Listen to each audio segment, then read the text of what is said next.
Director General, distinguished delegates, colleagues and friends. It is an honor and privilege to address this 113th session of the International Labour Conference, not only as the Maltese workers delegate, but for millions of workers worldwide calling for dignity, justice and hope in the world of work. We gather at a time of deep disruptions, climate crisis, wars, inequality and the rapid evolution of technology are challenging the resilience of our institutions and the foundations of democracy. Around the globe, people are working harder, earning less and feeling increasingly excluded from the benefits of growth. Our social contract, the very fabric of society, is unravelling. The Directors General Exceptional Report offers a vision for renewal, reshaping the relationship between jobs, rights and growth into a dynamic triangle. This is a timely call as too many workers are being left behind. Inequality is rising, labour protection is eroding and social safety nets are weakening. For millions, the promise of decent work now seems out of reach. One clear example is the platform economy.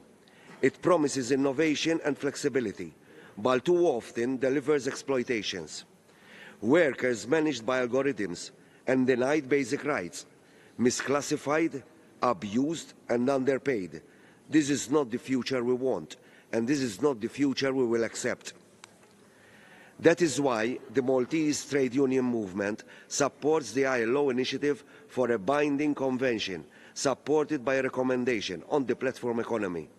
All platform workers, no matter how their labour is organised or facilitated, deserve fair pay, social protection, safe working conditions and the right to organise.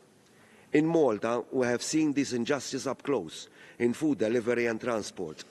Workers faced precarious conditions, low and stable pay, no protections, informal contracts and subcontracting that strip away rights.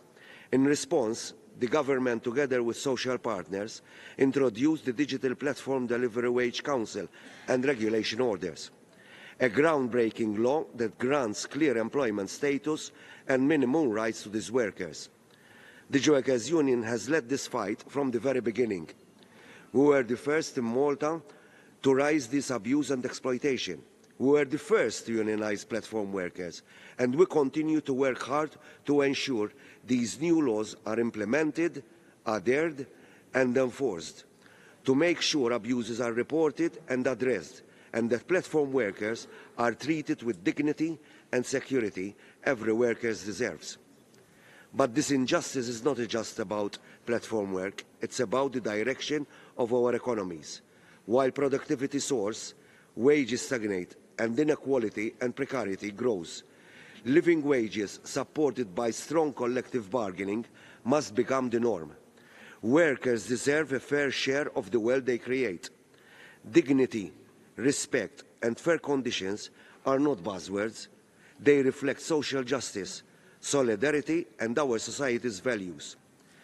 At the same time, we must confront the climate crisis with urgency and justice. A just transition is not a luxury, it's a necessity. It must be built on social dialogue, strong public investment and a shift away from profit-first models that exploit both people and nature.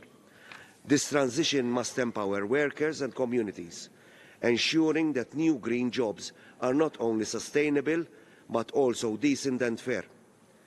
Trade unions are the stewards of democracy in workplaces and society.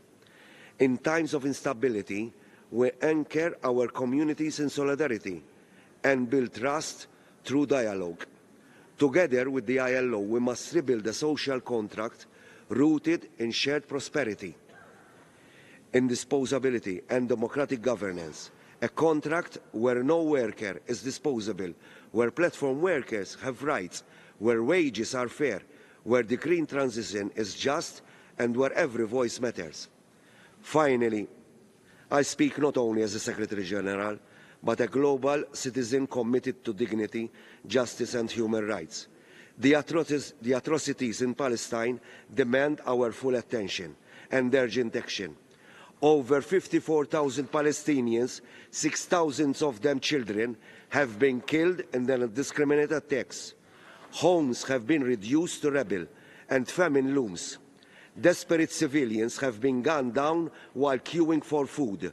This is not just war, it's a campaign of genocide and ethnic cleansing.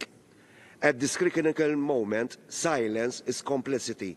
We demand an immediate and permanent ceasefire, full humanitarian access, the release of all hostages, protection of civilians, and a renewed commitment to a just and lasting peace through a two-state solution. I reaffirm my unwavering support for the Palestinian people and the rightful struggle for dignity, freedom and life. Malta stands ready. The Bugeja Union stands ready. And I call upon all us to rise to the challenge with conviction, compassion and courage. Thank you. Thank you. Agradecemos